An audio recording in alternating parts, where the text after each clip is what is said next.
बिस्मिल्लाहिर्रहमानिर्रहीम। मेरा नाम शफीकुर रहमान है और जिस कंपनी से मैं रिप्रेजेंट करता हूँ उसका नाम bright brother solutions private limited है। आज इस वीडियो में हम आपसे ये डिस्कस करेंगे, अगर जो आप 10 kilowatt on grid solar system लगाते हैं तो उससे आपको क्या बेनिफिट हासिल हो सकता है, उससे कितनी प्रोडक्शन मिल सकती है। और इसके साथ साथ हमने इस जगह पे एक हाइब्रिड सिस्टम भी इंस्टॉल किया और इसमें इस वीडियो में हम ये भी एक्सप्लेन करेंगे कि क्या वजह है थी कि हमने एक ऑन ग्रिड के साथ एक हाइब्रिड जो इन्वर्टर है वो भी इस्तेमाल किया। तो इस वीडियो को आखिर तक जानेगा, इसमें हम इस सिस्टम की प्राइस और जितनी भी डिटेल्स हैं आपसे शेयर करेंगे। आज जिस जगह पे हम मौजूद हैं ये बहरिया टाउन फेज़ 3 है और यहाँ पे जो अल्हम्दुलिल्लाह हमने सिस्टम कंप्लीट किया है वो 10 किलोवाट का on grid with net metering system है। ऑन ग्रिड सिस्टम की जो सबसे मेन वजह होती है किसी भी कस्टमर की वो लगाने की, ये वजह होती है कि आपने बिल्स को जो है वो मिनिमाइज़ करना है। यानी कि जो आपको मंथली आप बिल्स पे कर रहे होते हैं in the shape of means heavy amount, आप कह सकते हैं 30, 40, 50 या 60 हज़ार, अगर आप 10 किलोवाट सिस्टम इंस्टॉल कर लेते हैं तो वो आपके बिल काफ़ी हद तक कम हो सकते हैं। और अगर जो आप उसके साथ साथ उस सिस्टम को स्मार्टली प्ले करते हैं, जैसा कि हमने यहाँ पे कम्बिनेशन सिस्टम्स लगाए हैं, तो उसके थ्रू आप अपने पीक आवर्स को भी एडजस्ट कर सकते हैं। तो चलते हैं, सबसे पहले हम आपसे डिस्कस कर लेते हैं कि यहाँ पे हमने जो सिस्टम लगाया उसकी नेचर क्या थी और क्या वजह थी कि हमने यहाँ पे सिस्टम की कम्बिनेशन इन्वर्टर्स का यूज़ किया। सबसे पहले मैं अगर जो आप स्ट्रक्चर का बताऊं तो यहाँ पे हमने स्ट्रक्चर जो है वो elevated as usual H beam structure लगाया। उसकी रीज़न ये थी कि एक तो कस्टमर ये चाह रहे थे कि इनकी जो छत है वो सारी की सारी खाली रहे और उसकी जो स्पेस को है वो यूटिलाइज़ कर सके, सिमिलरली इन फ्यूचर में वो एक सिस्टम को एक्सपैंड कर सके। तो उसको मद्देनज़र रखते हुए हमने यहाँ पे सिस्टम को जो डिज़ाइन किया वो बैक साइड से हमने ऑलमोस्ट 14 फीट जो है हाइट दी और फ्रंट से जो है हमने 10 फुट दिया और इसको जो एंगल दिया ऑलमोस्ट 15 डिग्री टिल्ट दिया और टूवर्ड्स हमने साउथ वेस्ट जो है इसको रखा, जो ऑलमोस्ट 210 डिग्री का एंगल बनता है। गार्डर्स की बात की जाए तो हमने जो इसकी बेस है वो हमने गार्डर्स की यूज़ की है और उसके साथ साथ हमने 1.5 बाई 3 के स्पोर्ट्स में पाइप भी यूज़ किया और जो ऊपर जिस पे हमने पैनल्स माउंट किए हैं वो 10 गेज की गार्डरी या जिसे आप सी चैनल बोलते हैं वो यूज़ किया, जो वो भी MS की है।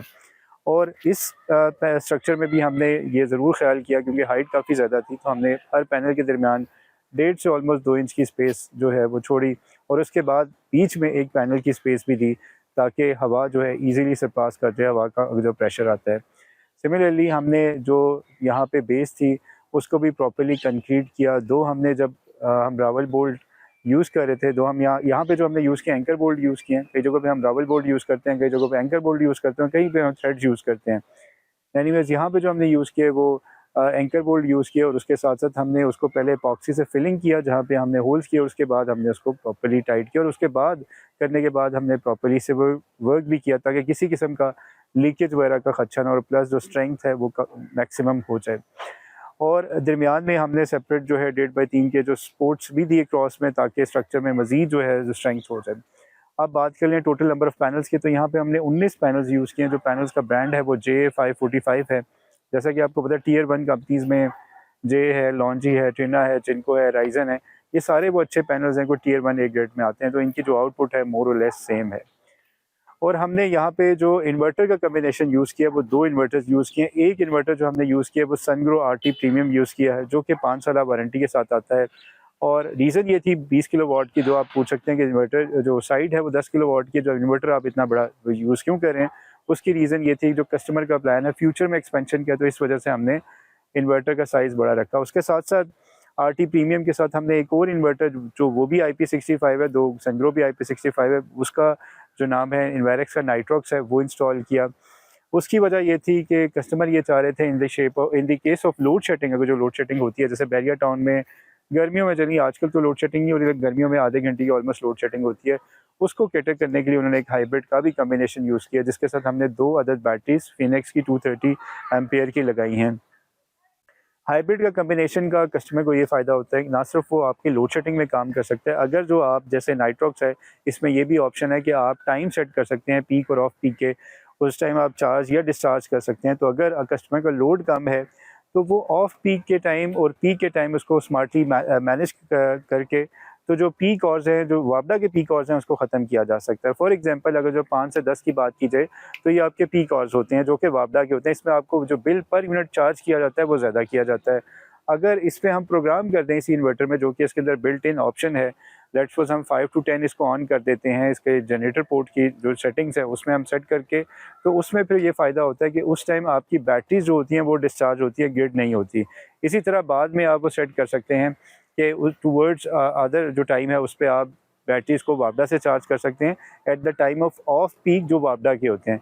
तो अगर जो आप इस तरह इन्वर्टर्स के साथ स्मार्टली मैनेज करते हैं तो आपके जो पीक और ग्रिड के पीक और है जिसका सबसे ज़्यादा कस्टमर को आजकल बिल आता है वो आप मिनिमाइज़ कर सकते हैं। इवन आपका बिल इसी वजह से ज़ीरो भी आ सकता है, नेगेटिव भी आ सकता है। वैसे अगर जो मैं बात करूँ, आजकल जो बिलिंग साइकिल है वो 3 साइकिल्स पर डिवाइड होती है।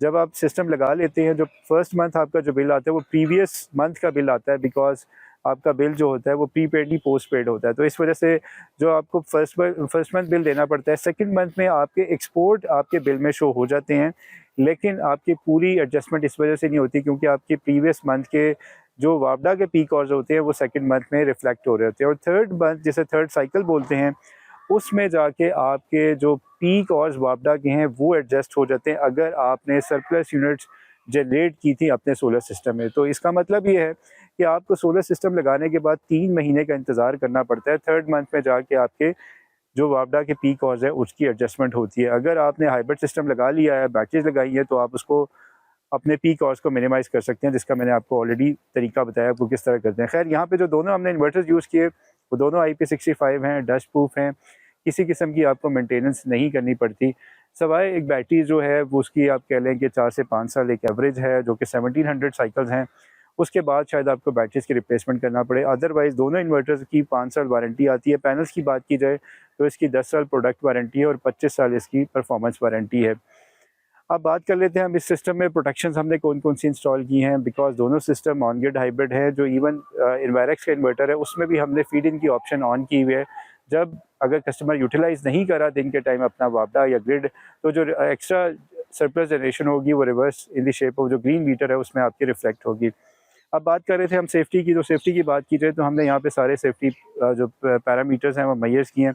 इवन यहाँ पे हमने प्रॉपर बोर किया और ऑलमोस्ट 16 to 18 फीट डेप्थ पे गए। उसके बाद जाके हमने प्रॉपरली जो अर्थिंग रॉड होता है और प्लस जो मटेरियल होता है अर्थिंग मटेरियल वो हमने इंसर्ट किया। उसके बाद हमने 2 DC अर्थिंग की, ऑलरेडी कस्टमर की पहले जो AC अर्थिंग मौजूद थी जिसको हमने इन्वर्टर्स के लिए यूज़ की। 2 DC अर्थिंग की वजह ये थी कि पहली DC अर्थिंग जो थी हमने लाइटिंग रेस्टर को सेपरेट की, उसके बाद दूसरी जो अर्थिंग थी पैनल्स और SPDs के लिए की, ताकि हम सर्ज प्रोटेक्टिंग डिवाइसेस को भी अगर जो अर्थ ना करे तो उसका लगाने का फ़ायदा नहीं है। मेक श्योर करें जब भी आप SPDs लगाएं उसको प्रॉपर अर्थ करें, अदरवाइज़ जो सर्ज है अगर जो आपका अर्थ का रूट नहीं होगा तो SPD जो है वो अपनी वर्क नहीं कर सकती जो उसका प्रॉपर वर्क है। वैसे इन दोनों इन्वर्टर्स के अंदर बिल्ट इन टाइप 2 SPDs है। मैं ये भी बताता चलूँ, अगर जो हम ना भी लगाते तो तब भी मीन सिस्टम चल सकता था, लेकिन हमारी कोशिश ये होती है कि एक्सटर्नल प्रोटेक्शन भी दे दें ताकि जो एक्सटर्नल SPDs हैं वो जल जाएँ और जो इंटरनल है वो सेफ़ रहे। इसका फ़ायदा ये होता है कस्टमर को कि एक तो कॉस्ट सेविंग होती है, प्लस एक इन्वर्टर कॉस्टली डिवाइस है उसकी जो आपको है SPDs चेंज नहीं करना पड़ती। अब हम बाकी भी बात कर लें तो हमने यहाँ पे लाइटिंग रेस्टर जो है वो इंस्टॉल किया, उसको मैंने बताया सेपरेट जो है वो अर्थ किया। सिमिलरली यहाँ पे हमने एक और जो बाहर एक एक्सटर्नल डिस्कनेक्ट स्विच भी इंस्टॉल किया। डिस्कनेक्ट स्विच लगाने की वजह ये होती है कि इन केस ऑफ अगर जो वापडा की भी रिक्वायरमेंट है, बाय द वे AEDB और नेपरा की भी है, अगर in case of any emergency तो आपके पास बाहर भी एक ऑप्शन होनी चाहिए कि आप इमरजेंसी के तौर पे बाहर से जब डिस्कनेक्ट कर देते हैं सिस्टम, जो आपका ऑन ग्रिड सिस्टम होता है वो इमीडिएटली स्टैंड बाय में चला जाता है।